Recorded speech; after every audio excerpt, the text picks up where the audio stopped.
దర్శక ధీరుడు SS Rajamouli, super star Mahesh Babu కాంబినేషన్లో రాబోతున్న అత్యంత ప్రతిష్టాత్మక చిత్రం వారణాసి గురించి ఒక సెన్సేషనల్ అప్డేట్ బయటకు వచ్చింది. ఈ చిత్రానికి సంబంధించిన తదుపరి షూటింగ్ షెడ్యూల్ జూలై 7 నుండి తిరిగి ప్రారంభం కానుంది. ఈ షెడ్యూల్లో సినిమాకే హైలైట్గా నిలిచి ఒక భారీ యుద్ధాన్ని చిత్రీకరించేందుకు జక్కన్న టీం అంతా సిద్ధం చేసినట్టుగా టాక్. ఈ యాక్షన్ ఎపిసోడ్ కోసం గత కొన్ని వారాలుగా చిత్ర బృందం ఎంతో పకడ్బందీగా ప్లాన్ చేస్తున్నట్లుగా సమాచారం. ఈ సీక్వెన్స్లో మహేష్ బాబుతో పాటు ఏకంగా 3500 మందికి పైగా జూనియర్ ఆర్టిస్టులు పాల్గొనబోతున్నారట.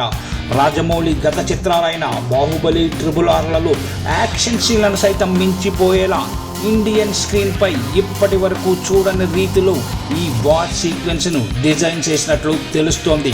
అయితే ఈ సీక్వెన్స్లో అసలైన హైలైట్ మరొకటి ఉంది. సెట్స్ పై 3500 మందితో చిత్రీకరించే ఈ సన్నివేశాన్ని విజువల్ ఎఫెక్ట్స్ ద్వారా వెండితెరపై ఓ రేంజ్లో చూపించబోతున్నారట జక్కన్న. ఈ సినిమాలో రామాయణ ఎపిసోడ్ మామూలుగా ఉండదనే టాక్ ఉండనే ఉంది. ఇప్పుడు షూట్ చేయబోయే సీక్వెన్స్ను VFX ద్వారా ఏకంగా 50,000 మంది వానర సైన్యాన్ని ప్రేక్షకులకు చూపించబోతున్నారని సమాచారం. Rajamouli mark grandeur, Mahesh Babu screen ప్రెజెన్స్కు థియేటర్లు బ్లాస్ట్ అవడం పక్కా అంటున్నారు. మరి 2027 ఏప్రిల్ 7న రానున్న వారణాసి ఎలాంటి వండర్స్ క్రియేట్ చేస్తుందో చూడాలి.